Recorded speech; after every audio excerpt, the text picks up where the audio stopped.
जय Hind everyone, I welcome you all to awakening classes. So JKSSB forester का exam जो है उसके आज से हम क्लासेस स्टार्ट करने जा रहे हैं। बहुत पहले मैंने एक वीडियो डाली थी जिसमें मैंने सिलेबस की डिस्कशन करी थी, बट फाइनेंस एसआई का एग्जाम हो गया, सुपरवाइजर उसमें मैं बिजी हो गया तो क्लासेस आपकी नहीं आ पाई। आज से आपकी फॉरेस्टर की क्लासेस रेगुलरली आएंगी। हम फॉरेस्टर को एमसीक्यू कम रिवीजन सेशन की हेल्प से रिवाइज करेंगे। ये सिर्फ एमसीक्यू सेशन नहीं होंगे, अगर आपने कहीं से नहीं भी पढ़ा हुआ है तब भी आपके सारे कंसेप्ट में इसके साथ साथ क्लियर करूंगा।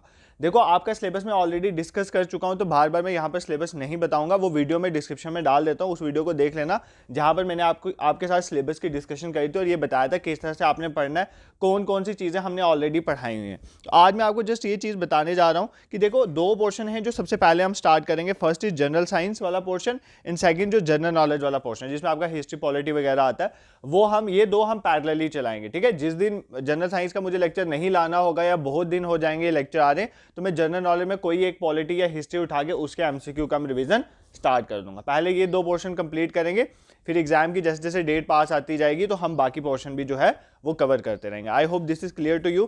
क्लास की टाइमिंग इवनिंग ही रहेगी, टेलीग्राम ग्रुप को ज्वाइन कर लेना, मैं वहां पर नोटिफाई कर दूंगा कितने बजे लेक्चर आएगा। यही 9 साढ़े 9 के बीच ही लेक्चर आपके पास अवेलेबल हो जाएगा। ठीक है, तो सबसे पहले आज हम जनरल साइंस में स्टार्ट करेंगे। हम फिजिक्स पोर्शन से अपनी प्रिपरेशन को स्टार्ट करेंगे।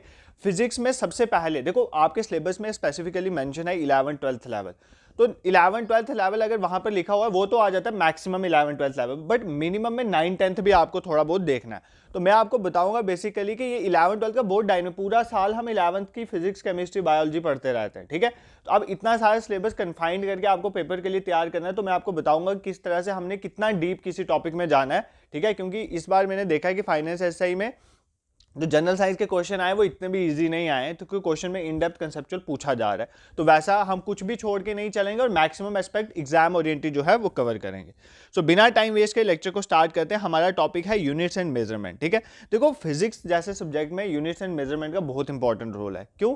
क्योंकि फिजिक्स एक एज अ कोई थ्योरेटिकल सब्जेक्ट तो नहीं है जैसे कुछ भी फुड मार ली। ठीक है, जैसे फॉर एग्जांपल अपनी मर्जी से कुछ भी बोल दिया, यहाँ पर एक्यूरेसी से काम चलता है। फॉर एग्जांपल सपोज करो एक राफेल जेट उड़ रहा है और वही उसने कहीं पे बॉम्ब गिराना है, और अगर आप तुक्के में बॉम्ब गिराओगे तो वो अपनी प्रिसाइज जगह पे नहीं गिरेगा। तो फिजिक्स में ही मेजरमेंट की वजह से एक्यूरेसी आती है, जहां पर हमें हिट करना हो हम वहां पर हिट कर सकते हैं। तो आपको इतना तो समझ आ गया, फिजिक्स में accuracy precision is very important, तो वहां पर यूनिट्स एंड मेजरमेंट का बहुत इंपॉर्टेंट रोल होता है। ठीक है, तो यूनिट्स एंड मेजरमेंट को हम देखेंगे। सबसे पहला क्वेश्चन क्या कहता है, the number of base units for measuring physical quantities according to SI system are.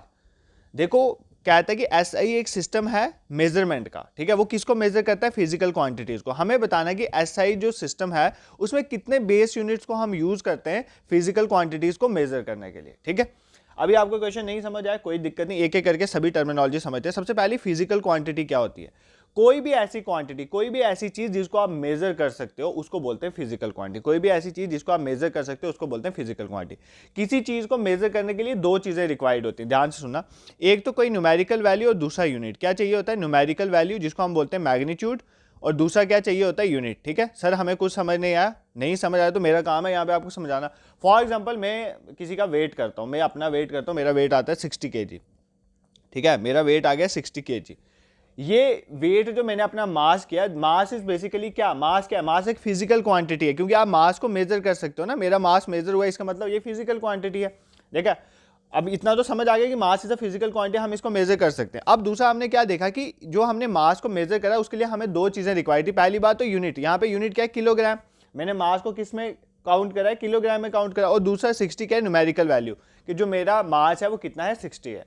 तो unit is 6 kg and 60 is numerical value, इसको मैग्नीट्यूड भी कहते हैं। ठीक है, तो जब भी किसी फिजिकल क्वांटिटी को मेजर करना हो तो हमें मैग्नीट्यूड और यूनिट को मल्टीप्लाई करते हैं, तो वो फिजिकल क्वांटिटी की मेजरमेंट निकल जाते हैं। फॉर एग्जाम्पल, तुमने किसी की लेंथ, रोड की लेंथ मेजर करी तो वो 2.5 किलोमीटर की रोड थी ना, 2.5 किलोमीटर, तो kilometre is the unit and 2.5 is the length. ठीक है, तो इस तरह से हम फिजिकल क्वांटिटीज को मेजर करते हैं। ठीक है, अब फिजिकल क्वांटिटीज जो होती हैं वो दो तरह की होती है। एक होती है फंडामेंटल फिजिकल क्वांटिटी। कौन सी होती है? फंडामेंटल फिजिकल क्वांटिटी, जो ये क्वेश्चन में पूछ रहा है, ये पूछा है ना, बेस यूनिट्स, बेसिकली ये फंडामेंटल फिजिकल क्वांटिटी की बात कर रहा है। एक होती है डिराइव्ड फिजिकल क्वांटिटी। कौन सी होती है? Derived physical quantity. देखो, ये चैप्टर ध्यान से पढ़ना, ये बेस बनाएगा आने वाले सभी चैप्टर्स का। ठीक है, तो ध्यान से पढ़ना। फंडामेंटल फिजिकल क्वांटिटीज वो होती हैं जो फंडामेंटल मतलब बेसिक, जो बेसिक होती हैं, जो एक दूसरे से नहीं निकलते। फॉर एग्जाम्पल, किसी का मास 50 किलो है और किसी की हाइट मान लेते हैं 5 फीट है, ठीक है, कितनी है 5 फीट 6 इंच मान लेते हैं उसकी हाइट है। अब मुझे एक चीज़ बताओ, ये है उसका मास, ठीक है, ये है उसकी लेंथ मान लेते हैं, ठीक है। अब क्या मुझे आप बताओ, क्या आप मास से लेंथ को निकाल सकते हो? नहीं निकाल सकते। या लेंथ से मास को निकाल सकते हो? नहीं निकाल। इसका मतलब ये दोनों कौन सी हैं? फंडामेंटल। फंडामेंटल मतलब बेसिक, बेसिक मतलब जिसको आप किसी और से नहीं निकाल सकते, वो क्वांटिटीज होते हैं फंडामेंटल क्वांटिटी। बट कुछ ऐसी क्वांटिटीज होती हैं जो इन फंडामेंटल से निकल जाती हैं। फॉर एग्जाम्पल मैं अगर बोलूं एरिया, एरिया कैसे निकलता है? रेक्टेंगल का निकालोगे लेंथ इंटू ब्रेथ, अगर स्क्वायर का निकाल रहे हो तो लेंथ का स्क्वायर, ठीक है। तो यहां पर क्या हो रहा है, ये एरिया जो है ये बेसिकली फंडामेंटल नहीं है, डिराइव्ड है। ये कहां से निकल रही है? लेंथ से निकल रही है, और लेंथ क्या है? फंडामेंटल। तो बेसिकली हमारे पास कितनी फंडामेंटल, ये क्वेश्चन में यही पूछा था कि फिजिकल क्वांटिटीज को मेजर करने के लिए कितने बेस यूनिट, मतलब कितने फंडामेंटल जो है यूनिट्स का यूज किया जाता है एसआई सिस्टम के मुताबिक, ठीक है। एसआई सिस्टम क्या होता है, ये सारे सिस्टम में अभी आपको बताऊंगा। जस्ट इस क्वेश्चन का आंसर आप देख लो 1, 10, 7 या 8। अगर आपने ये क्वेश्चन कहीं पे ऑलरेडी भी पढ़े हुए तो पहले खुद ट्राई करोगे, तो इसका आंसर है ऑप्शन सी 7। तो मैं अभी आपको एक डायग्राम के थ्रू यहाँ पे चार्ट मैंने डाला हुआ, इसमें बताता हूँ। ये 7 हमारे पास फंडामेंटल फिजिकल क्वांटिटीज, एसआई मतलब सिस्टम इंटरनेशनल, ये यूनिट्स को मेजर करने वाला सिस्टम है। अभी नेक्स्ट क्वेश्चन में इसी के बारे में पढ़ाऊंगा। इसके मुताबिक 7 फंडामेंटल क्वांटिटीज हैं, ठीक है। 7 फंडामेंटल क्वांटिटीज हैं जिनसे हम बाकी क्वांटिटीज को डिराइव करते हैं, बट ये एक दूसरे से नहीं निकल सकती। सबसे पहली आ गई लेंथ, ठीक है। लेंथ के यूनिट क्या होते हैं? मीटर। लेंथ को सिस्टम एसआई में बोलेगा, एग्जाम में क्वेश्चन आएगा कि लेंथ को सिस्टम इंटरनेशनल में एसआई में किस में मेजर करते हैं? मीटर में, सेंटीमीटर में, किलोमीटर में, फुट में, किस में मेजर करते हैं? तो आपने क्या करना है? मीटर पे मार्क करना है, क्योंकि लेंथ के यूनिट क्या होते हैं? Metre in SI. सिंबल क्या होता है? एम। और एसआई हम यूज करते हैं एट प्रेजेंट वर्ल्ड में हर कंट्री। मास के लिए किलोग्राम, केजी। टाइम के लिए सेकंड, एस। सिंबल, ये सिंबल्स हैं, ये इनके यूनिट हैं। इलेक्ट्रिक करंट, फोर्थ क्वांटिटी कौन सी आ गई? Electric current. एम्पेयर यूनिट है इसके, सिंबल ए। टेम्परेचर के केल्विन, देख लो ध्यान से, एग्जाम में कंफ्यूज करेगा। What is the SI unit of temperature? Celsius, Fahrenheit, kelvin सब दे देगा। आप सोचोगे हम सेल्सियस में मेजर करते हैं, सेल्सियस मार्क करेंगे, नहीं, केल्विन यूनिट होता है एसआई का। तो सिंबल आ गया इसका के। देन वो ये एक होती है ल्यूमिनस इंटेंसिटी, ठीक है, ल्यूमिनस इंटेंसिटी। और उसके बाद आ गया अमाउंट ऑफ सबस्टांस, कितना सबस्टांस किसी एक मैटर में प्रेजेंट है। तो ल्यूमिनस इंटेंसिटी के यूनिट होते हैं कैंडिला, और सीडी इसका सिंबल है, ठीक है। और अमाउंट ऑफ सबस्टांस के मोल होते हैं, और सिंबल इज एमओएल, ठीक है। सिंबल इज जस्ट एमओएल, और यूनिट क्या? एमओएल मोल, ठीक है। इनको छोड़ के दो ये हो गए फंडामेंटल, और दो सप्लीमेंट्री क्वांटिटीज भी होते हैं। क्या होते हैं? सप्लीमेंट्री क्वांटिटीज जो बेसिकली एंगल्स को मेजर करने के लिए यूज किए जाते हैं। वो कौन से हैं? Plane angle. प्लेन क्या होता है? 2 डायमेंशन। फॉर एग्जांपल ये 2 डायमेंशन फिगर है ना, ये पूरा ये जो स्क्रीन है ये भी आपकी 2 डायमेंशन, इसकी सिर्फ लेंथ ब्रेड्थ है, हाइट नहीं है। तो जब 2 डायमेंशन फिगर होते हैं उसमें जो एंगल होता है that is known as plane angle. तो प्लेन एंगल को रेडियन में काउंट करते हैं, ठीक है। तो रेडियन और सिंबल आर ए डी। और सॉलिड एंगल मतलब 3 डायमेंशन में जो एंगल बनता है उसको स्टी रेडियन में, किस में मेजर करते हैं? स्टी रेडियन में। और सिंबल क्या होता है? एस आर, ठीक है। आपने एक और चीज पढ़ी होगी। अब आप बोलोगे सर हम तो एंगल डिग्रीज में कन्वर्ट करते हैं, तो मैं आपको बता देता हूं जो 180 डिग्री होता है ना वो बेसिकली पाई रेडियन के बराबर होता है। किसके बराबर होता है? Pi radian. मतलब अगर आपको एक रेडियन निकालना है ना, तो आप क्या करोगे? सिर्फ 180 डिग्री को किससे डिवाइड कर दोगे? पाई। पाई क्या होता है? 22/7 से डिवाइड कर दोगे, आपका आंसर आ जाएगा। बस आपने ये याद रखना है 180 डिग्री पाई रेडियन के बराबर होता है। और प्लेन एंगल का एसआई यूनिट क्या होता है? रेडियन। सिंबल क्या होता है? R A D. और सॉलिड एंगल का एसआई यूनिट क्या होता है? स्टी रेडियन। और सिंबल क्या होता है? एस आर, ठीक है। ये होते हैं सप्लीमेंट्री क्वांटिटीज। और 7 फंडामेंटल जो फिजिकल क्वांटिटी है, बेस क्वांटिटी, वो भी मैंने आपको बता दिया। अब इस क्वेश्चन में आपको कोई भी प्रॉब्लम नहीं रहेगी, ठीक है। अब इनको छोड़ के बाकी जितनी भी आपने क्वांटिटीज पढ़ी हुई है ना जिसको आप मेजर कर सकते हो, फॉर एग्जाम्पल देखो यार सिंपल बताता हूँ, स्पीड। स्पीड मेजर कर सकते हो ना, स्पीड, इसका मतलब स्पीड भी फिजिकल क्वांटिटी है। बट आपने फिजिकल क्वांटिटीज में कौन सी होगी? फंडामेंटल तो नहीं है सातों में से, इसका मतलब ये डिराइव्ड क्वांटिटी। स्पीड कैसे निकालते हैं? डिस्टेंस अपॉन टाइम, ठीक है। डिस्टेंस अपॉन टाइम निकालते हो। डिस्टेंस बेसिकली क्या है? लेंथ। और टाइम के लिए क्या है? टाइम ही है। टाइम भी फंडामेंटल है। तो बेसिकली ये आ गया ना, ऊपर भी फंडामेंटल आ गया, नीचे भी फंडामेंटल। इसका मतलब हमने ये स्पीड एक डिराइव्ड क्वांटिटी किससे निकाली है? Fundamental quantity. तो स्पीड भी डिराइव्ड क्वांटिटी है, वेलोसिटी भी है, फोर्स भी है, वॉल्यूम भी है, ये सारे क्या है? डेंसिटी भी है, ये सारे क्या है? डिराइव्ड क्वांटिटीज है, ये फंडामेंटल फिजिकल क्वांटिटी से निकलती। इस क्वेश्चन में आपको कोई डाउट नहीं रहा होगा। Moving towards question number second. अगर रहता भी है तो वीडियो आप बैक करके रिवाइंड करके वापस देख सकते हो। Which among the following is the supplementary unit? अभी बताया यार ऊपर, सप्लीमेंट्री यूनिट कौन सा इनमें से? मास, टाइम, सॉलिड एंगल या luminosity? Mass is a fundamental, time, luminosity या ल्यूमिनस इंटेंसिटी भी पढ़ा है। सॉलिड एंगल बेसिकली क्या है? Supplementary unit solid angle and pre radians है, solid angle and plane angle है, ठीक है। नेक्स्ट क्वेश्चन में थर्ड पे मूव करते हैं। Candela is the unit of, इसी तरह के क्वेश्चन एग्जाम में आएंगे। कैंडिला किसका यूनिट है? Acoustic intensity, electric intensity, magnetic intensity या ल्यूमिनस इंटेंसिटी। तो किसके यूनिट है कैंडिला? ल्यूमिनस इंटेंसिटी के। ये क्वेश्चन भी आपको समझ आ चुका है। मूविंग टुवर्ड्स नेक्स्ट क्वेश्चन, अब हम पढ़ेंगे सिस्टम ऑफ यूनिट। देखो अब ना डिफरेंट डिफरेंट क्वांटिटीज को मेजर करने के लिए अलग अलग यूनिट्स आए। आपने आप मुझे एक चीज मैं सिंपली यहां से आपको समझा देता हूं। आपने किसी की लेंथ मेजर करनी है, ठीक है, आप किसी की लेंथ को मेजर कर, फॉर एग्जाम्पल कोई डिस्टेंस मेजर करना चाहते हो, आप उसको सेंटीमीटर में भी मेजर कर सकते हो, मीटर में भी कर सकते हो, किलोमीटर में भी कर सकते हो ना, फुट में भी कर सकते हो, ठीक है। ये तो मैंने 3-4 बता दिया, और भी बहुत सारे किसी किसी कंट्री में होंगे, बट 4 तो ये मेन है, ठीक है। अब देखो यहां पर हमें यही क्वेश्चन में पूछ रहा है कि which is the system of unit, इनमें से कौन सा सिस्टम ऑफ यूनिट है। इनमें से 3 सिस्टम ऑफ यूनिट ही नहीं है, एक कोई सिस्टम ऑफ यूनिट है। एसएमएस सिस्टम, ये कोई सिस्टम नहीं होता है। एमकेपी सिस्टम, ये भी नहीं होता है। सीजीएस भी कोई नहीं होता है। एफपीएस सिस्टम होता है, ठीक है। अभी मैं आपको सारे सिस्टम ऑफ यूनिट बताऊंगा और ये बताऊंगा कि एट प्रेजेंट हम कौन सा सिस्टम ऑफ यूनिट यूज करें जो इंटरनेशनली सभी कंट्रीज जो हैं वो यूज कर रही हैं, ठीक है। तो वो हम देखेंगे। देखो हमारे पास बेसिकली 4 सिस्टम ऑफ यूनिट्स हैं, उसमें से हम सिस्टम इंटरनेशनल अभी यूज करते हैं, जो मैंने आपको ऑलरेडी ऊपर बता दिया, जिसमें 7 फंडामेंटल क्वांटिटीज और 2 सप्लीमेंट्री क्वांटिटी। सबसे पहले हम देखते हैं उससे पहले क्या क्या सिस्टम ऑफ यूनिट है। एक सिस्टम ऑफ यूनिट है एफपीएस, सबसे पहले इससे स्टार्ट करते हैं। एफपीएस देखो ये 3 चीजें क्या बता रही है, ये बता रहा है लेंथ को मेजर करने वाला, ये बता रहा है मास को मेजर करने वाला, और ये बता रहा है टाइम को मेजर करने वाला, ठीक है। ये बता रहा है टाइम को मेजर करने वाला। तो एफपीएस जो सिस्टम होता है उसको लेंथ को मेजर करते हैं, एफ स्टैंड फॉर फुट में, ठीक है। फॉर एग्जाम्पल मैं आपकी हाइट बोलता हूँ 5 फुट चेंज, ठीक है। तो ये क्या बेसिकली फुट में मेजर करता है लेंथ को, या हाइट वगैरह कुछ भी हो, है तो लेंथ ही है ना। तो पाउंड, ये मास को मेजर करता है पाउंड में, ठीक है। एफपीएस सिस्टम में मास को किस में मेजर किया जाता है? पाउंड में, और टाइम को सेकंड में ही किया जाता है। आई होप ये सिस्टम आपको क्लियर हो गया। ये ब्रिटिश में चलता था, इसलिए इंडिया में भी मेनली यूज होता है क्योंकि हम ब्रिटिश की कॉलोनी रहे at one point of time. FPS system clear, length को फुट में, मास को पाउंड में और टाइम को सेकंड में। सर हमें ये समझ आ गया, आप कुछ नेक्स्ट बताओ। बिल्कुल बता देते हैं सर आपको। सीजीएस सिस्टम अब हम देखेंगे, क्या सिस्टम देखेंगे? सीजीएस, ठीक है। सी स्टैंड फॉर सेंटीमीटर, मतलब लेंथ को यहाँ पर सेंटीमीटर में मेजर किया जाता है। हमारे मास को यहाँ पे ग्राम में मेजर किया जाता है। मास को किस में मेजर किया जाता है? ग्राम में। लेंथ को सेंटीमीटर में, मास को ग्राम में, और टाइम को यहाँ पर भी सेकंड में मेजर किया जाता है, ठीक है। ये भी क्लियर हो गया सीजीएस सिस्टम। अब सीजीएस एक स्मॉल सिस्टम है, इसी का बड़ा सिस्टम आ गया एमकेएस सिस्टम। क्या आ गया? MKS system.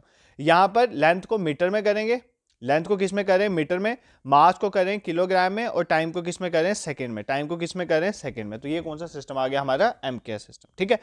अब यही जो एमकेएस सिस्टम है, इसको, यही सिस्टम को बेसिकली मॉडिफाई करके हमारा क्या बनाया गया है? System international. System international basically क्या हुआ मैं आपको बताता हूं। डिफरेंट कंट्रीज के अलग अलग सिस्टम थे, कोई एफपीएस यूज कर रहा था, कोई सीजीएस, कोई एमकेएस यूज कर रहा था। तो जब भी कभी डिफरेंट कंट्रीज के लोग मिलते थे, कॉन्फ्रेंस होती थी, तो एक कोई एफपीएस में बोल रहा है, कोई सीजीएस में बोल रहा है, तो बहुत प्रॉब्लम आती थी। फिर क्या होता है, एक जनरल कॉन्फ्रेंस होती है वेट एंड मेजरमेंट में 1971 में, ठीक है।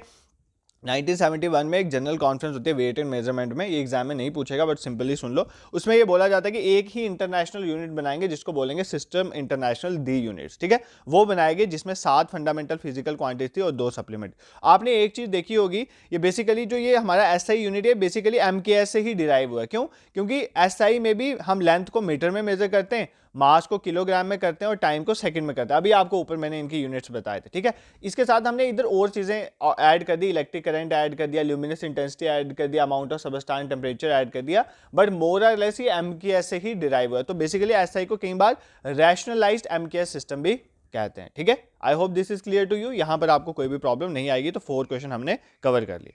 Moving towards next question, question number 5। इन एमकेएस सिस्टम, मतलब मीटर, किलोग्राम और टाइम के लिए second, system of unit, the unit of force. Force के आपने यूनिट बताना है, ठीक है।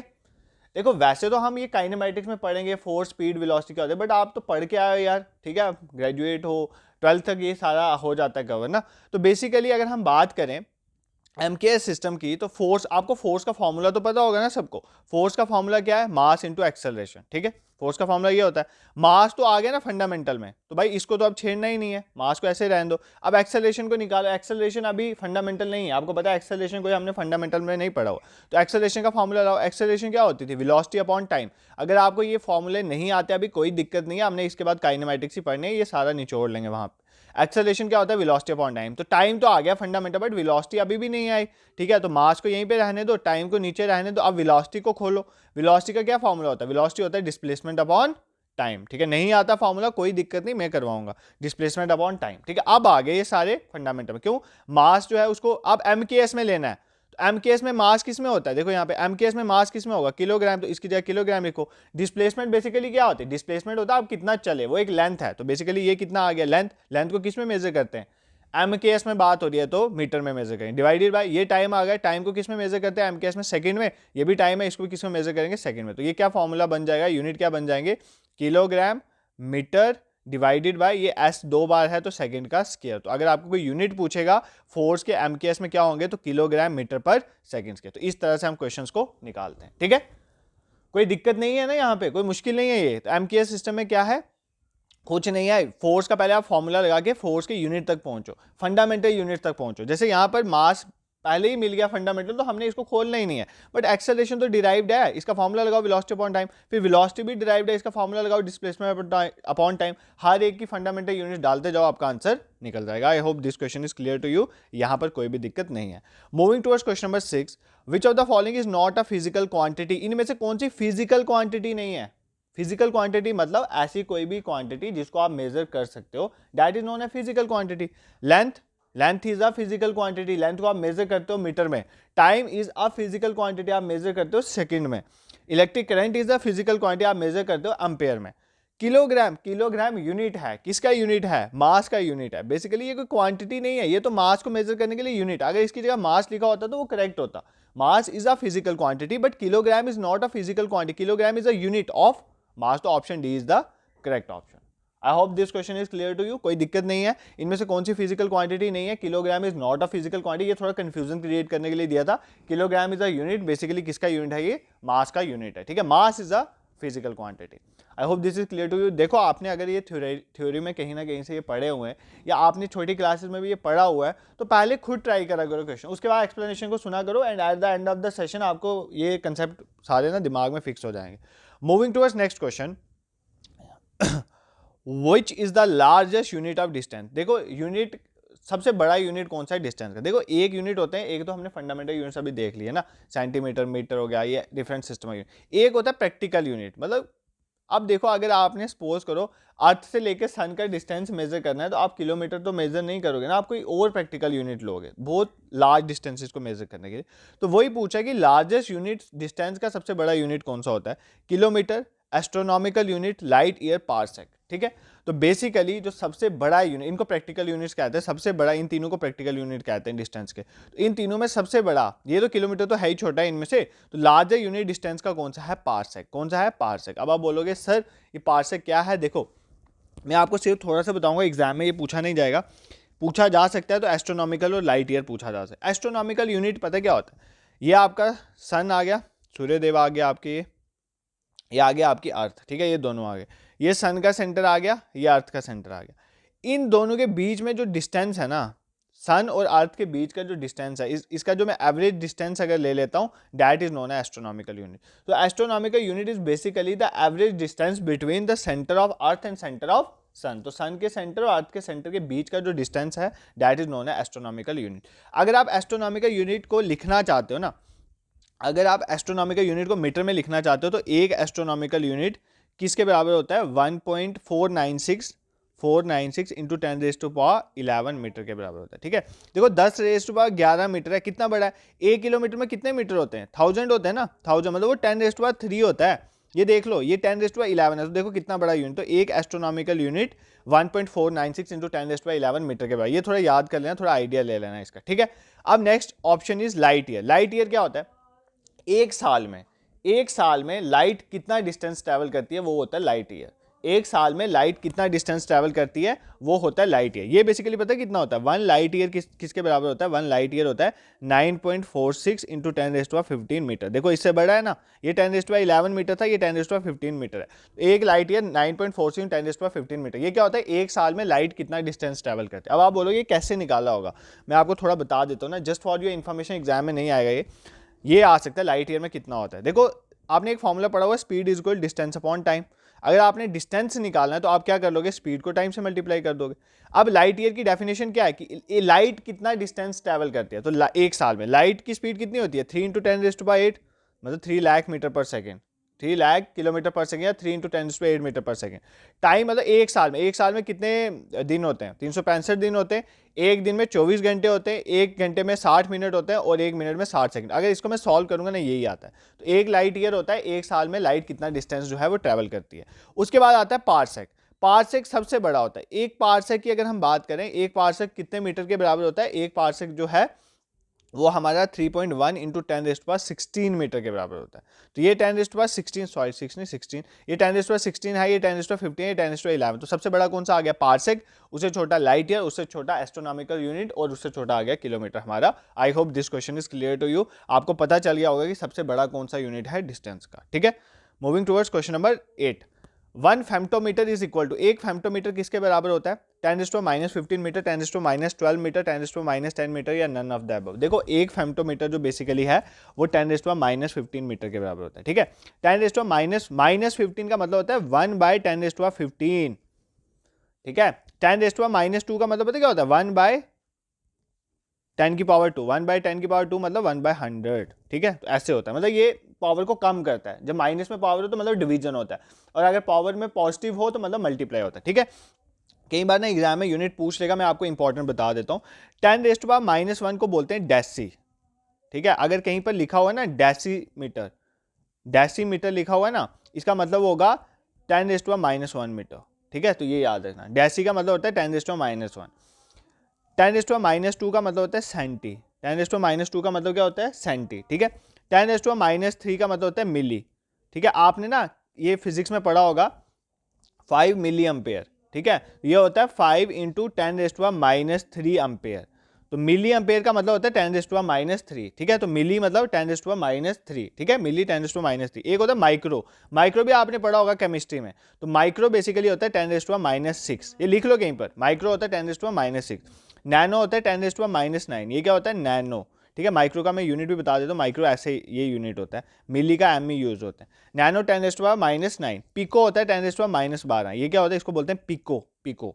ठीक है, और फेम्टो होता है 10⁻15 जो हमने अभी डिस्कस करा। ठीक है, रट लो, ये कहीं पर एग्जाम में पूछा जा सकता है। डेसी 10⁻1, सेंटी 10⁻2, मिली 10⁻3, माइक्रो 10⁻6, नैनो 10⁻9 और पिको 10⁻12, फेम्टो 10⁻15। ठीक है, अब ये तो आगे छोटे यूनिट, क्योंकि इसमें पावर नेगेटिव है। अगर पॉजिटिव पावर वाले बोले तो 10⁻1 अगर डेसी होता है ना, तो 10⁻1 जो होता है वो डेका होता है। क्या होता है? डेका। 10⁻1 क्या होता है? डेका। अगर 10⁻2 सेंटी होता है, 10⁻2 हेक्टो होता है। क्या होता है? हेक्टो।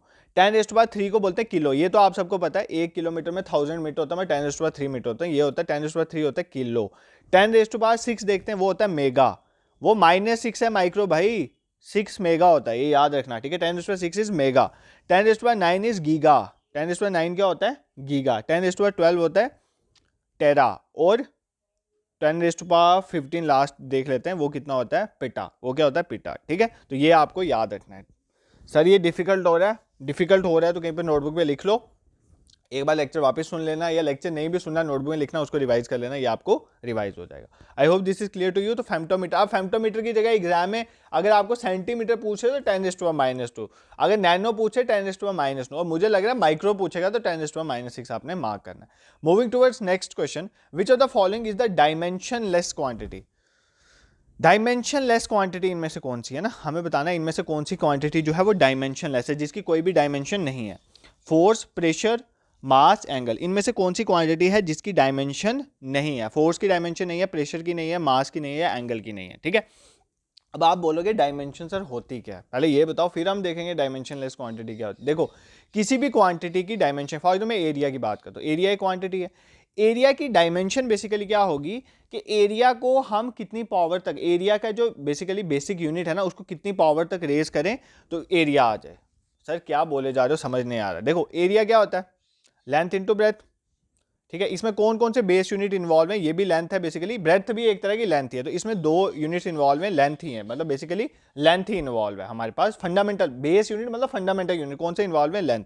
अब कह रहा है कि डायमेंशन एरिया की क्या होती है? डायमेंशन एरिया होती है कि इसके जो बेस यूनिट है उसकी कितनी पावर को रेज करेंगे ये आ जाए। तो कितनी पावर रेज करेंगे? एल कितनी बार है? 2 बार। तो एल को 2 बार रेज करा तो एरिया आ गया ना आपके पास। तो बेसिकली यही है एरिया की डायमेंशन एल का स्केल। इसको मैं ऐसे भी लिख सकता हूँ क्योंकि यहाँ पर मास 0 है तो m की पावर 0, क्योंकि यहाँ पर कहीं भी मास नहीं आ रहा है, यहाँ पर कहीं भी टाइम नहीं आ रहा, तो t की पावर 0। ठीक है, अभी मैं आगे नेक्स्ट क्वेश्चन में बताऊंगा अच्छे से, बट आप समझो बेसिकली कंसेप्ट है। इसको मैं ऐसे भी लिख सकता हूँ, ये डायमेंशन आ गई एरिया की। इसको ऐसे भी लिख सकते हैं l की पावर 2 सिर्फ, और ऐसे भी लिख सकते हैं, हमेशा इनको स्क्वायर ब्रैकेट्स में लिखते हैं। ठीक है, तो डायमेंशन क्या होगी एरिया की, कि जो एरिया का बेस यूनिट है, बेस यूनिट क्या है, एरिया का फॉर्मूला क्या है, लेंथ इंटू ब्रेथ। लेंथ क्या है, बेस यूनिट एल ही है ना, बेसिकली लेंथ एल ही है, ब्रेथ भी एक तरह की लेंथ ही है, तो एल ही यूज करेंगे।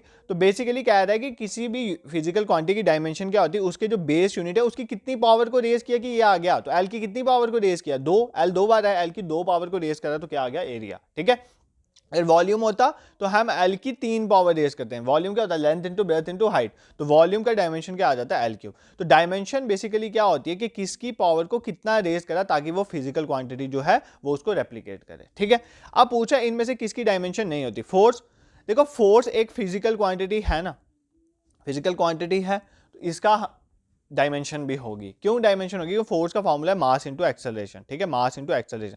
जब आप इसको सॉल्व करोगे ना तो इसका एक डायमेंशन आएगा जो मैं नेक्स्ट क्वेश्चन में आपको निकाल के खुद बताऊंगा। यही क्वेश्चन है डायमेंशन ऑफ फोर्स। ठीक है, ये भी एक फिजिकल डायमेंशन वाली क्वांटिटी है। प्रेशर की भी डायमेंशन होती है, निकाल के बता दूंगा। मास की तो है ही है यार, मास है, मास का फंडामेंटल जो बेस यूनिट है वो मास ही है, तो इसका मतलब मास की पावर क्या आ जाएगा, 1। तो बेसिकली इसकी भी डायमेंशन है। अब मुझे बताओ एंगल की कोई डायमेंशन है, एंगल की कोई डायमेंशन नहीं है। ठीक है, angle is a dimensionless quantity, इसका option D is the correct answer. ठीक है, तो ये एग्जाम में कई बार पूछा जाता है कौन सी क्वांटिटी है जिनकी डायमेंशन है, कौन सी क्वांटिटी जिनकी डायमेंशंस नहीं है, और एग्जाम में इस तरह से भी क्वेश्चन आ सकता है कि आप डायमेंशन निकाल के बताओ कि इसका डायमेंशनल फॉर्मूला क्या होगा, जो अब हम अभी सीखेंगे कि बेसिकली डायमेंशनल फॉर्मूला कैसे निकालते हैं। ठीक है, यहाँ पे डायमेंशंस बोला है, फोर्स का निकाल के बताओ डायमेंशन फॉर्मूला। पहली बार आपको एग्जाम में आएगा तो इनके आगे स्क्वायर ब्रैकेट्स होंगे, यहाँ पर ना डालना भूल गए। ठीक है, पीडीएफ बनाने वाले डालना तो भूल गए, बट कोई बात नहीं, हमें समझ आ गई कि डायमेंशन को स्क्वायर ब्रैकेट में लिखा जाए। डायमेंशन आई होप आपको समझ आया होगा। कोई भी ऐसी क्वांटिटी उसकी कितनी पावर को रेज करेंगे बेस यूनिट की, बेस यूनिट मतलब उसको पहले तो फंडामेंटल देखो, सिंपल। कोई भी आपको एग्जाम में क्वेश्चन आएगा, आपको बोला है कि उसकी डायमेंशन फॉर्मूला बताओ, ये डायमेंशन, आपने क्या करना है, उसको पहले फंडामेंटल यूनिट तक तोड़ना है, मतलब उसके सारे फॉर्मूले लगा के फंडामेंटल यूनिट में पहुंच जाना है। फिर देखना फंडामेंटल यूनिट की कितनी पावर आ रहा है, जितनी पावर आ रहा है वो उसका डायमेंशन होगा। सर हमें कुछ समझ नहीं आया तो सर समझाएंगे, सिंपल से करेंगे। चलो हम पहले डेंसिटी से स्टार्ट करते हैं। ठीक है, डेंसिटी एक सिंपल फॉर्मूला है, सिंपल फंडामेंटल क्वांटिटी है। डेंसिटी क्या होता है, आपका मास, उसको डिवाइड कर दो आपके वॉल्यूम के साथ, वो आपकी डेंसिटी आ जाती है। ठीक है, मास बाय वॉल्यूम आपको पता है ये क्या है, डेंसिटी है। ठीक है, हम इसकी हेल्प से निकालेंगे। देखो अगर हम मास की बात करें, मास तो ये आ गया ना डायरेक्टली फंडामेंटल में ही है, तो मास एक फंडामेंटल यूनिट है, तो बेसिकली इसको मास ही रहने दो एम, इसमें तो कोई छेड़छाड़ नहीं करनी। वॉल्यूम फंडामेंटल नहीं है, ये डिराइव्ड है, तो वॉल्यूम को तोड़ो। वॉल्यूम का फॉर्मूला क्या होता है, length into breadth into height. ठीक है, अब देखो ऊपर आ गया मास, मास की जगह एम ही लिखो, divided by length into breadth into height. देखो ये तीनों, देखो लेंथ भी फंडामेंटल में लेंथ ही है, ब्रेथ भी एक तरह की लेंथ ही है। ठीक है, फंडामेंटल में तो ब्रेथ को लेंथ ही लिखते हैं, है तो सेम ही चीज है ना, डिस्टेंस ही है। हाइट भी एक तरह की लेंथ ही है, तो ये तीनों लेंथ ही है, तो ये भी एल आ जाएगा, ये भी एल आ जाएगा, और ये भी एल आ जाएगा। ठीक है, तो ऊपर क्या बचेगा एम, नीचे क्या आ जाएगा एल की पावर 3 आ गया ना यहाँ पर। अब इसको कैसे लिखोगे, m की पावर कोई नहीं दी हुई है, मतलब m की पावर कितनी है यहाँ पर नहीं लिखा हुआ है, तो मतलब 1 है, m एक बार है ना यहाँ पर। लेंथ कितनी बार है, 3 बार, वो नीचे है, बट जब ये ऊपर में लिख रहा हूँ तो ये ऊपर जाके -3 हो जाएगा। कितना हो जाएगा, -3। तो नीचे क्या था, l की पावर 3, ऊपर जाके -3। क्या टाइम यहाँ पर दिया हुआ है, क्या फॉर्मूले में टाइम आया, नहीं आया, तो नहीं आया तो भाई t की पावर 0 लिख दो, ये निकल गई डेंसिटी की डायमेंशन। देखो कौन सा ऑप्शन है, m1l-3t0, m1l-3 t0।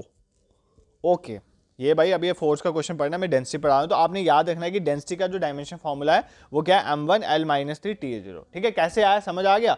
ये नेक्स्ट क्वेश्चन में फोर्स बताऊंगा अभी निकाल के। डेंसिटी क्या होता है, मास अपॉन वॉल्यूम। हमने देखा मास का m ही आएगा। Volume is length into breadth into height. Length भी l है, ब्रेथ भी l है, हाइट भी l है, तो l की पावर तीनों को मल्टीप्लाई करेंगे, l की पावर 3, m1 हो जाएगा, l3 ऊपर चल जाएगा तो l की पावर -3, और t जो है नहीं दिया तो t की पावर 0 हो जाएगा। ये क्वेश्चन आपको समझ आ गया। ठीक है, I hope this is clear to you. Density का आपने डायमेंशन फॉर्मूला निकाल दिया। अभी ना मैंने आगे ना यहाँ पर ना डायग्राम में सारे डायमेंशन फॉर्मूला डाले हुए हैं, यूनिट्स डाले हुए हैं, आपको यूनिट पता चल गया, आप डायमेंशन आराम से निकाल दोगे। बट मैं चाहता हूँ आपको निकालने भी आना चाहिए, एग्जाम में अगर आ गया और अगर आपको बिल्कुल निकालना नहीं आया तो वो भी दिक्कत है ना। ऐसे तो मैं आपको कुछ इंपॉर्टेंट बोलूंगा, वो रट ही लेना। फॉर एग्जाम्पल फोर्स का इंपॉर्टेंट है, प्रेशर का इंपॉर्टेंट है, पावर का इंपॉर्टेंट है, ये सारे तो रट ही लेना, बट फिर भी आपको आने चाहिए। देखो सिंपली अगर मैं आपको फोर्स का निकाल के बताता हूँ, फोर्स का निकालना आ गया तो एक्सेलरेशन का भी आ जाएगा, वेलोसिटी का भी आ जाएगा। देखो पहले वेलोसिटी का निकाले। वेलोसिटी क्या होता है? डिस्प्लेसमेंट अपॉन टाइम, ठीक है। वेलोसिटी क्या है? Displacement upon time. डिस्प्लेसमेंट एक तरह की लेंथ है तो एल आ गया, टाइम तो टाइम ही है तो टी आ गया, मतलब एल की पावर 1 टी की पावर 1। इसको लिखोगे एल की पावर 1 टी की पावर 1 ऊपर जाएगा तो टी की पावर क्या हो जाएगा? -1। मास यहाँ पर है नहीं है तो मास की पावर 0। ये आ गया वेलोसिटी का डायमेंशन फॉर्मूला।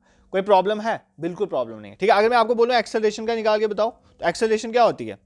एक्सेलरेशन होता है वेलोसिटी अपॉन टाइम। फॉर्मूला नहीं आता कोई दिक्कत नहीं, एक्सेलरेशन में पढ़ेंगे। एक्सेलरेशन क्या होता है? वेलोसिटी अपॉन टाइम, ठीक है। नीचे टाइम तो फंडामेंटल में है ही है तो इसको यहीं पे रहने दो। वेलोसिटी का फॉर्मूला लगाओ। वेलोसिटी क्या होती है? डिस्प्लेसमेंट अपॉन टाइम, ठीक है। वेलोसिटी क्या होती है? डिस्प्लेसमेंट और टाइम। नीचे टाइम 2 बार हो गया। डिस्प्लेसमेंट किस में मेजर करते हो? लेंथ है। डिस्प्लेसमेंट बेसिकली कितना डिस्टेंस ट्रैवल का, ये लेंथ है तो एल की पावर 1। नीचे टाइम 2 बार है तो टी की पावर 2। ये ऊपर जाएगा एल की पावर 1 टी की पावर -2, तो मास नहीं है तो मास की पावर 0। तो ये आ गया एक्सेलरेशन का, ठीक है। समझ आ गया? वेलोसिटी का भी निकालना बता दिया, एक्सेलरेशन का भी। अगर आपको एग्जाम में बोला गया कि फोर्स का डायमेंशन फॉर्मूला बताओ, कुछ नहीं करना है, फोर्स का फॉर्मूला पता होना चाहिए। फोर्स का फॉर्मूला है मास इंटू एक्सेलरेशन। क्या फॉर्मूला है? Mass into acceleration. मास तो फंडामेंटल है तो ये m की पावर 1 आ जाएगा, इसमें तो कोई दिक्कत नहीं है भाई। एक्सेलरेशन फंडामेंटल नहीं है तो इसको पहले मैंने आपको बोला तोड़ के फंडामेंटल यूनिट की फॉर्म में लिखो। एक्सेलरेशन क्या होता है? Velocity upon time. क्या होता है? वेलोसिटी अपॉन टाइम, ठीक है। तो ये टाइम तो आ गया नीचे वाला फंडामेंटल, तो इसको लिख लो m की पावर 1 डिवाइडेड बाई t की पावर 1। ये नीचे वाला टाइम, ये तो ठीक है। बट अभी ये वेलोसिटी है, इसको ठीक करना है ना। वेलोसिटी डिराइव्ड है तो वेलोसिटी का फॉर्मूला लगाओ। वेलोसिटी क्या होती है? Displacement upon time. वेलोसिटी क्या होती है? डिस्प्लेसमेंट अपॉन टाइम, ठीक है। अब देखो, अब ये खुल गया, ऊपर आ गया मास की पावर 1 इंटू डिस्प्लेसमेंट बेसिकली क्या है? लेंथ। लेंथ की पावर 1। नीचे टाइम कितना है? टाइम एक ये टाइम है, एक ये टाइम है, तो टी की पावर 2। तो ये क्या बन जाएगा? m की पावर 1 l की पावर 1 t की पावर 2 है, ऊपर जाके t की पावर -2। तो ये आपका फॉर्मूला बन जाएगा। ये कौन सा ऑप्शन है? m1 l1 t -2। Option B is the correct answer, ठीक है। समझ आ गया फोर्स कैसे निकालना है? कोई दिक्कत है? नहीं होनी चाहिए दिक्कत। अब सिंपल है, पहले भी मैंने आपको एक्सेलरेशन बताया था यार। एक्सेलरेशन एल की पावर 1 टी की पावर -2 होती है और उसके साथ मास को मल्टीप्लाई करो तो मास m की पावर 1 है, तो क्या बन जाएगा? m1 l1 t -2। Moving towards question number 11। इतने क्वेश्चन इसलिए डाल रहा हूँ, इसके लिए दिमाग में कंसेप्ट फिट हो जाए। मुझे पता है कि ये इतना जल्दी समझ आने वाला नहीं है, बट अगर आपने 11th-12th अच्छे से पढ़ी हुई है तो फिर तो आपको इन लेक्चर्स में कोई दिक्कत ही नहीं आएगी। What is the formula dimension formula power? अब ये नहीं बोलना हमें बहुत टाइम हो गया पढ़े हुए, मुझे भी बहुत टाइम हो गया पढ़े हुए। What is the dimension formula power? Power का डायमेंशनल फॉर्मूला क्या है हमें बताना है ना। पावर का डायमेंशनल फॉर्मूला क्या है भाई? पावर का डायमेंशन फॉर्मूला के लिए पावर का फॉर्मूला पता होना चाहिए। पावर क्या होती है? आपकी ताकत। आपकी ताकत मतलब आप कितना काम कितने टाइम में करते हो, ये आपकी पावर है, ठीक है। ये फॉर्मूला पता चल गया यहाँ से। टाइम तो नीचे से पता चल गया, टाइम फंडा। देखो फॉर्मूलाज की अभी टेंशन मत लेना, अभी पूरी फिजिक्स पढ़नी है आपने 11th-12th की, तो फॉर्मूलाज तो आपको याद हो जाएंगे। आप ये सीखो कि डायमेंशंस तक पहुंचते कैसे हैं, ठीक है। इस क्वेश्चन में तो डिवाइडेड बाय टाइम, टाइम तो फंडामेंटल है, ये नीचे टी आ गया, इसमें कोई दिक्कत नहीं। अब बट ये वर्क फंडामेंटल थोड़ी है, वर्क डिराइव्ड है, तो वर्क का फॉर्मूला लगाना। वर्क होता है फोर्स इंटू डिस्प्लेसमेंट। वर्क क्या होता है? Force into displacement. Force into displacement divided by time. अब फोर्स क्या है? फोर्स का मैंने अभी निकाला, मैं बार बार नहीं निकालूंगा। फोर्स का था m1 l1 t-, इसलिए बोल रहा हूँ फोर्स को याद कर लें, ठीक है। इनटू ये क्या है? ये डिस्प्लेसमेंट। डिस्प्लेसमेंट मतलब l की पावर 1। डिस्प्लेसमेंट एक ही बार है ना, एक ही बार है, इसका मतलब l की power 1 divided by time t की पावर 1। तो बस कोई नहीं है, ये l की पावर 1 है, ये l की पावर 1 है, तो दोनों ऐड हो जाएंगे। Basis same, powers added, multiply का केस है तो ऊपर ऊपर हो तो ऐड कर देना। m1 l1 प्लस l1 तो कितना हो जाएगा? l2 1 + 1 2 t की पावर -2 डिवाइडेड बाई t की पावर 1। ये t की पावर 1 ऊपर जाएगा, ये क्या हो जाएगा? t की पावर -1। देखो m1, सॉरी इसको वापस लिखते हैं, रुक जाओ, इसको रब करो, इसको वापस लिखते हैं। देखो यहाँ पर लिख रहा हूँ इसके बाद में, ठीक है। देखो क्या था? m1 l2 t -2। अब ये t की पावर 1 ऊपर जाएगा तो क्या हो जाएगा? t की पावर -1, ठीक है। अब देखो यहाँ पर ये क्या हो जाएगा? m1 l2 t की पावर -2 -1 माइनस माइनस प्लस हो जाएगा तो t की पावर -3 हो जाएगा। तो m1 l2 t -3 इसका आंसर हो जाएगा। कौन सा option? Option C is the correct answer, ठीक है। I hope this is clear to you. तो पावर का आपको निकालना आगे, इस तरह आपने सबके डायमेंशन फॉर्मूला निकाला। मैंने यहाँ पर ना, यहाँ पर डाल दिया हुआ है dimension formula of density. Which of the following is the dimension of density? Density already बता दिया हुआ है ना, निकाल के बताया था यार अभी आपको। इसका आंसर है क्या आंसर था इसका? डेंसिटी वाले का। डेंसिटी वाले में डेंसिटी क्या होता है यार? Mass upon volume. टाइम तो यहाँ पर होता ही नहीं, देखो टाइम कहाँ पर 0 है, तो इसमें टाइम 0 है। ऐसे भी देख सकते हो यार, डेंसिटी का फॉर्मूला ही अगर आता हो ना, मास बाय वॉल्यूम, ठीक है। डेंसिटी का होता है मास अपॉन वॉल्यूम, मास पर यूनिट वॉल्यूम। तो भाई यहाँ पर तो कहीं पे भी टाइम की बात ही नहीं है, तो टाइम 0 कहाँ पर है? ऑप्शन 1 पे, तो option 1 is the correct answer. तो मास के लिए m1 आ गया और वॉल्यूम बेसिकली होता है l3, तो ये हो जाएगा m1 l -3 t0। ऐसे याद करना, पहले सिंपली निकालना सीखो, बाद में आपको देख के ही पता चल जाएगा, ठीक है, जब प्रैक्टिस करोगे। तो बेसिकली ये हैं, ये कुछ फिजिकल क्वांटिटी है, इनके फॉर्मूलाज लिखे हुए, यूनिट्स लिखे हुए, इनको हेल्प करके आप डायमेंशन फॉर्मूला निकाल सकते हो। पीडीएफ में शेयर कर दूंगा, वहां से आपको कोई दिक्कत नहीं होगी। ठीक है, एक और क्वेश्चन करेंगे, उसके बाद ये कल देखो इसके एक दो क्वेश्चन कंसेप्ट रह जाएंगे, सिग्निफिकेंट फिगर्स और राउंडिंग ऑफ, वो मैं कल बता दूंगा, क्योंकि कल आपको मैंने काइनेमेटिक्स पढ़ाना है, उसके ऑलरेडी 8-10 क्वेश्चन उसके साथ ये ऐड करके पढ़ लें। पहले दिन ही इतनी हेडेक नहीं दूंगा। देखो बेसिकली है क्या ना, पहला जो यूनिट्स एंड डायमेंशंस आपको पढ़ाना है ये थोड़ा ना मैथमेटिकल है, इसमें इतना समझाने वाला नहीं है, यहाँ पर आपको फॉर्मूला बेस्ड चीज़ें आएंगी। बट आने वाले टाइम में जब हम फिजिक्स में अंदर घुसेंगे ना, हमने वर्क पढ़ना है, हमने फोर्स पढ़ना है, हमने इलेक्ट्रिक करंट पढ़ना है, ये सारी चीज़ें पढ़नी है, तो आपको ना ऐसे लगेगा कि मतलब मज़ा आ जाएगा। ठीक है, पढ़ते पढ़ते मज़ा आ जाएगा। अभी पहले इनको सीखो। बोलते हैं ना physics mother is the mathematics is the mother of physics. ठीक है, तो फिजिक्स समझने के लिए मैथमेटिक्स आना इज वेरी इंपॉर्टेंट, तो ये याद रखना, मैथमेटिक्स की थोड़ी बहुत नॉलेज आपको होनी चाहिए। What is the correct relation between joule and arc? देखो जूल और आर्क में करेक्ट रिलेशन पूछा है। जूल है एसआई यूनिट, किसका यूनिट है? एसआई यूनिट, एनर्जी का। और आर्ग जो है बेसिकली वर्क या एनर्जी बोलो, उसके सेम यूनिट होते हैं जूल। आर्ग होता है सीजीएस यूनिट ऑफ एनर्जी। ठीक है, हमें बताना है कि ये एसआई यूनिट है, एक सीजीएस यूनिट। जैसे मैं आपको बोलूं लेंथ की बात करते हैं, ठीक है, सिंपल बताऊंगा, लेंथ का एसआई यूनिट क्या होता है? मीटर। और सीजीएस क्या होता है? सेंटीमीटर। तो अगर मैं बोलूं आपको 1 मीटर किसके बाद, तो आप सिंपली बोल दोगे 100 सेंटीमीटर, ये आपको पता है। इसलिए आपको इसी तरह आपको ये बताना है कि 1 जूल जो है वो कितने आर्क्स के बराबर होता है। ठीक है, इसके साथ साथ मैं आपको पहले एक और बता देता हूँ। आपको ये पूछेगा एग्जाम में, 1 न्यूटन कितने डाइन के बराबर है? ठीक है, न्यूटन क्या है? एसआई यूनिट किसका? फोर्स का। ठीक है, फोर्स का एसआई यूनिट इज न्यूटन।